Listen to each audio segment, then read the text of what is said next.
印度人总喜欢在社交软件挑战中国底线，比如爱问假如中印开战，中国军队有能力和印度军队作战吗？他们害怕印度军队吗？这种问题。面对印度人的迷之自信和狂妄态度，许多国际专家都提出了自己的观点，其中一位俄罗斯军事顾问给出了一条冷静无比的回复：假如中印开战，印度根本没有胜算。自1962年我国对印反击战获胜后，印度这个国家很是消停了几十年。但是有句话说，好了伤疤忘了疼，3天不打上房揭瓦。印度近几年又有点不消停，尤其是印媒不知道怎么搞的，仿佛一夜间生出莫名的自信，挑拨印度国人在 Quora 之类的国际社交软件大放厥词，比如中国部队实力怎样，能不能打得过印度部队。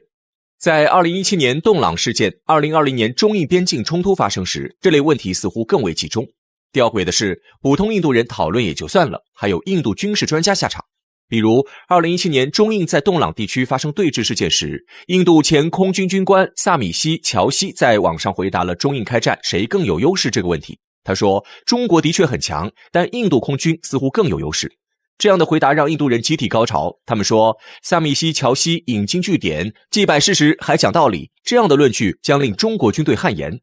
我们来看看萨米西的论据，他说，一旦中印开战，中国布置在西藏的空军战机会呈现出劣势。西藏的条件极端，一是网络不发达，二是战机负载率低，印度空军在这些方面占据绝对优势。为表示公道，萨米西还补充一句，当然中国有现代化远中程导弹，相对弥补空军方面的劣势。面对印度退役军官和印度网友的集体论调，俄罗斯军事专家瓦西里·卡申发表了公正评价。瓦西里·卡申说，萨米西的论断单就语句逻辑挑不出毛病，但是不实用，说一半藏一半，真正重要的地方没说。对战讲的是综合军事与军工力量的对决，还有经济实力的对决，不可能是单一性作战。何况中国完全可以避开某些军事雷区。首先，西藏海拔高问题虽然客观存在，但轰6型轰炸机完全不受这个条件限制，它们能从中国内地起飞，远程攻击印度空军。也就是说，在西藏的空军可以作为中坚力量，完美的避开不利条件。轰炸机配备常见10等不同型号的中程巡航导弹，就是最大的主攻力量。此外，中国军队还有大量高精度中短程导弹，例如东风系列，军队早就进行过多次军事演习，随时能快速向西藏隐秘部署，对印度战略纵深基地一打一个准。更何况，中国的东风导弹数量远远多于印度的布拉莫斯导弹和其他中短程距离导弹加起来的数量。倘若真的打起来，印度消耗导弹快，中国消耗导弹慢。因此，按一般军事布置，在印军和中国的空军开战前，印度军官要考虑的应该是双方承受导弹轰击的问题，而不是单独对比空军优势的问题。除去可以用导弹进行中短程攻击，瓦西里·卡申还强调，印度在地面防空布置上相比中国有很大不足，还有其他军事问题需要跟进，如空中网络问题以及综合实力的对比。瓦西里·卡申提醒印度，一旦开战就是双方全部武装力量的对决，到时候中国发达的空中网络作战技术加上综合实力，可能会反复在优势方面碾压着印度的那些不足。中国在网络战方面有更多空间侦察设备，可能不等印度发现，就对印度发起了密集和不停歇的攻击，讲究的就是先发制人。此外，他要是中国军队还会同时切断印军的后备，比如轰炸物流中心和管理中心。网络一瘫痪，后备一瘫痪，不说别的，光比最重要的导弹力量，谁胜谁败已一目了然。瓦西里·卡申的这一番话显然让自信的印度人不太高兴，他们认为自己的国家10几年来一直购进先进武器，怎么可能轻易战败？他们对这位俄专家的警告不屑一顾，甚至还扬言，印度已不再是1962年时的印度，不可能再被中国打败。今日的印度可是世界第4大军事国。无独有偶，印度军事专家普拉文索尼也提出了一个有别于主流的观点：一旦中印发生战争，预估不超10天，印度就会溃败。这是印度军事专家普拉文索尼给出的结论。普拉文索尼在印度的盲目自信风中可谓是一股清流，但印度人无疑不喜欢这样的清流，他们仍然不死心，认为印度应该保持着高度的军事自信。其实，无论俄军事专家还是普拉文索尼，他们都是站在军事立场上宣扬止战，告诫印度人不要被媒体和别有用心的政治家带偏，毕竟真的打起来时，牺牲最多的是印度人民。事实上，印度在军事起跑线上和中国完全不一致。21世纪20年代时，中国军队已经实现机械化和信息化，正朝智能化大步迈进，而印度军队还在为实现全面机械化努力着。如果把全面机械化比作一个国家的战备1级，信息化比作战备2级，智能化比作战备3级，那么印度的军事仍处在战备第1级，而中国正在向第3级迈进，且已经实现了一部分。不说别的，印度人至今没有像样的全面生产主要战备武器的军工厂，没有自己的飞行员教练机，没有自己的预警机，没有先进的网络作战部队，更没有自己的无人机工业。这不是印度自己进口一打先进武器就能解决的问题，也不是吹吹牛就能战胜大国的问题。根据近些年解密的资料，单就西藏空军方面的兵力优势来说，哪怕在俄罗斯军事专家瓦西里卡申的解答基础上，印军也无法占绝对优势。因为提到，虽然目前中国空军在西部拥有15个空军基地，但是只有1/3靠近印度边境前线，这个作战能力跟不上。但印度别忘了，印度空军的前线机场和供直升机起降的通用机场正好处在我国 PHL-191型370毫米火箭炮的射程范围内。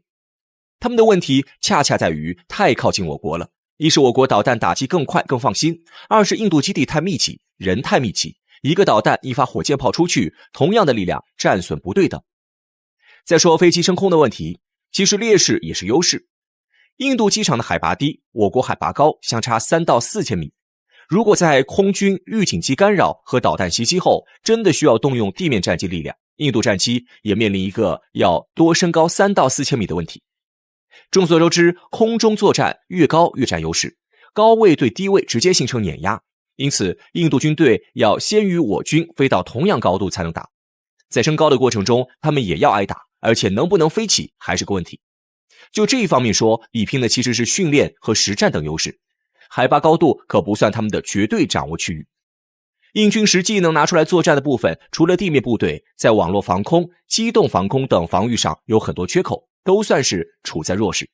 这个怎么说呢？就好比一个正在练武的青年人，只着急练攻击能力，却忘了练好挨打能力也一样重要。肌肉不密集，一打可能就要骨折。至于印军在美、欧、俄等国家买回的那些智力武器，虽然花了大价钱，但买不到最先进的，毕竟卖武器是为了挣钱，不是为了把国家安全也卖出去。如今印军连买航母只能拿到2手的，更别提实现理想的全面信息化作战，以及要跟上世界最先进的智能化作战。大饼可以画，但还是吃不着。我们拿2类武器来打个比方，一个是中国生产的翼龙系列无人机，在俄乌战争及世界许多区域已颇有战绩，被证明和美国自用的察打一体机在战绩方面不相上下，关键性能甚至还有所超越。印度要买和这个差不多的无人机，一是买不了几架，价格特别贵，尤其是美国卖给的，甚至和有人机价格差不多；二是他们不一定舍得用，尤其是自杀式无人机。一样的战争条件下，一旦开战，中国将更胜一筹。还有一类武器是中国生产的最新一代导弹系统，在关键的制导部件上，如今已经普及红外凝视等科技功能。这个功能如同超级猎狗眼一样，闻一次气味就能盯死目标，很难受所谓的先进机迷惑干扰，发展速度也处在了世界的前列。反观印度，他们还在3不5时的跟各国讲价，以求再进口几样零散部件，像打补丁和升级一样更新着他们手里的导弹。而这2样先进武器也最体现中印之间的真实差距，中国正努力成为世界第一，印度正努力跟上世界第一。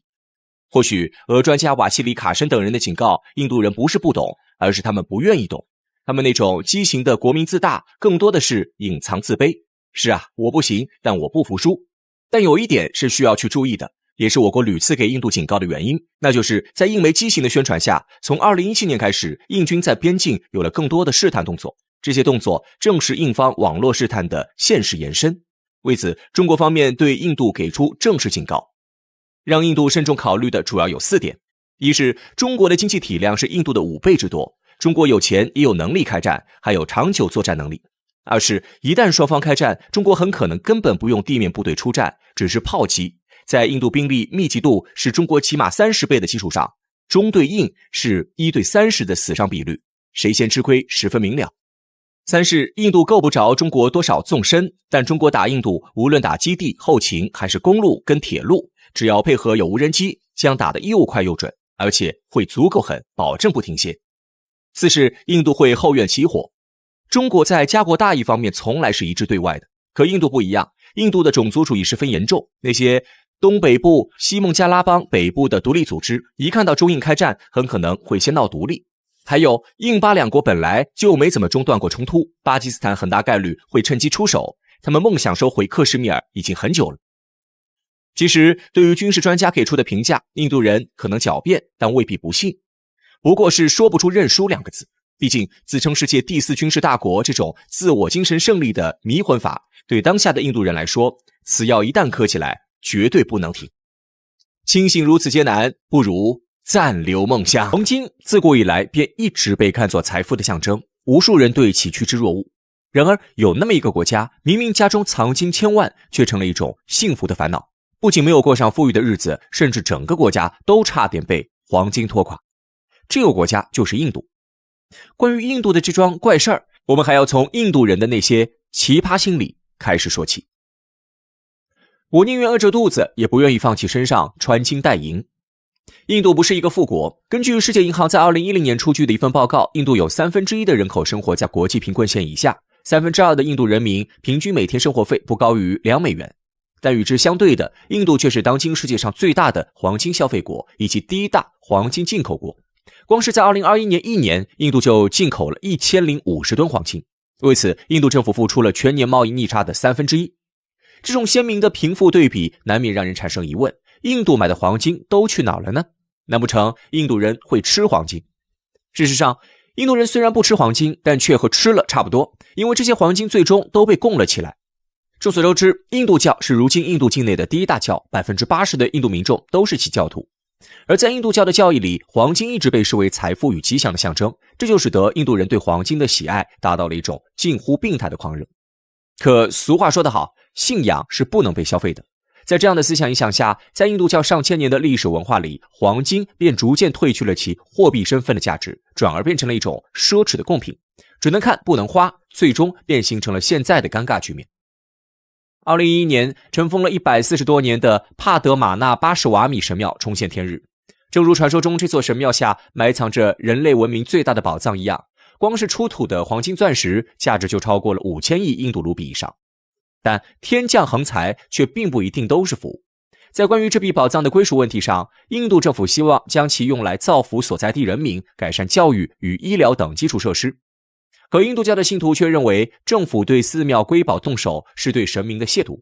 在他们看来，既然这些财宝是过去的人们献给神祇的，那么它就必须永远与神祇在一起。于是，在多方干涉之下，这件事情最终便不了了之。如今印度政府不仅无法使用这笔财富，反而每年还需要耗费巨资建立特种部队来看管，成为了一根硕大的鸡肋。帕德玛纳巴什瓦米神庙的故事并不是偶然，如今印度国内的许多寺庙都珍藏着大笔黄金，一些贫穷寺庙还只是简单的镀上几座金佛，而那些富裕的，例如著名的阿姆利则金庙，连墙壁的外围都包裹着一层层金箔。落日的余晖下，一座座寺庙金碧辉煌，宛如太阳一般耀眼。而在信徒们虔诚的赞歌之下，是印度政府日益沉重的负担。不过话说回来，除了被当成贡品固定下来的财富，那些在市场流通着的黄金，事实上也并没有充分发挥出它们的价值。在黄金年鉴的分类里，实物黄金消费一般可分为饰金需求、电子工业需求、牙科需求以及其他工业需求等。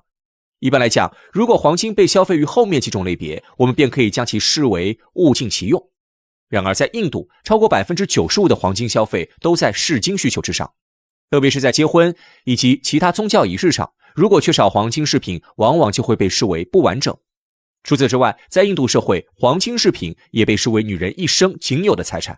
按照印度传统，女性并不具备土地与产业的继承权，于是那些担心自家女儿婚后生活的父母，往往就会通过黄金首饰来充当嫁妆，使得女儿不至于在夫家受欺负。在一般行情下，印度嫁女儿至少需要携带116克，约合1万美元的黄金充当嫁妆，那些家境富裕的甚至还要达到10倍以上。但不管贫穷还是富有，这对任何家庭来说显然都是一笔沉重的负担。不管是被当成贡品也好，充当嫁妆也罢，最终促使如今的印度空有巨额的黄金，却依然穷得叮当响，甚至整个国家都几乎要被拖垮。根据 IMF 的报告，在2019年底，印度政府债务规模已经飙升到了 GDP 的 74%， 成为全球新兴市场经济体里债务规模最高的国家。随后，包括莫迪公司在内的一系列国际金融机构纷纷将印度政府债务信誉评级调低至负面，而这些其实都在说明一个现实，那就是印度政府真的没钱了。按照金融发展论的观点，一个健全的金融体制是应该能够将储蓄顺利转化为投资，进而促进资本形成的。可通过印度的黄金市场不难看出，大部分印度人民并不具备投资的意识。据统计，在2015年，印度民间的黄金存量就已经达到了 2.5 万吨。由此可见，相较而言，印度人民显然更愿意把储蓄放在床底，或者捐给寺庙。对此，著名学者纳克斯曾表示，发展中国家之所以会贫困，往往就是因为陷入了贫困的恶性循环，创造了财富无法实现资本形成，最终制约经济的进一步发展。现在的印度恰恰就处在这样的恶性循环当中。当然，面对眼前的危机，印度政府肯定是不会放任不管的。从2015年莫迪政府推行黄金货币政策开始，为了盘活民间的黄金储备，印度政府可谓是无所不用其极。但结果呢？3年时间过去，印度野心勃勃的计划仅仅吸纳了20吨的黄金，也就刚刚超过民间黄金持有量的1/1000。如此情形，属实让莫迪政府尴尬不已。不过，熟悉印度的人一定知道，莫迪并不是一个喜欢认输的人，因此，尽管计划看起来漏洞百出，但其依旧不愿意承认自己的失败。在2019年扩大了政策的适用范围，允许寺庙、邦政府以及政府拥有的任何实体参与到计划中来。虽然这让不少人诟病不已，觉得莫迪是在向资本主动低头，但好在计划能够持续下去。其实说实在的，藏金于民并不见得就一定是坏事。与印度的情况类似，日本从1994年开始就主动鼓励国家藏金于民，包括但不限于由金融机构推出适合投资者的黄金产品，如黄金零存整取、黄金积存计划等等。客观来说，如今印度推行的黄金货币政策可能都有些抄日本作业的嫌疑，但与印度的屡屡受挫不同，日本的形势却是一片大好。每次推出新的黄金产品，往往都会引得日本民众大肆追捧，甚至经常货不应求。这也使得日本不仅不用苦恼民间拥有太多储备黄金，反而还减轻了官方的压力。在如今世界各国都在增持黄金的时候，日本表现得不急不躁。那么为什么会出现这样的差别呢？在我看来，答案可能只需要2个字，那就是信任。实际上，印度政府制定的黄金货币政策，客观来看是有惠于民的，否则莫迪政府也不会直到计划3年受挫后，才像割肉一般将适用范围扩大。可问题的关键在于，印度人民并不信任政府。换句话说，很多人事实上是担心这些钱交出去，最后回不来的。毕竟，不管是从获得利息会被课税，还是债券有效期8年，第5年才可以被出售获取利息等等规定，怎么看都风险极大，像是刻意挖的坑。所以最终的遇冷就不让人感到奇怪了。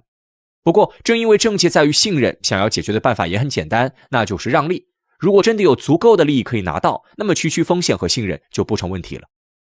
根据摩丹士根利日前的报告，从2021年1月以来，印度在 MSCI AC 亚太指数中的权重已经从 6% 提升到了 10%。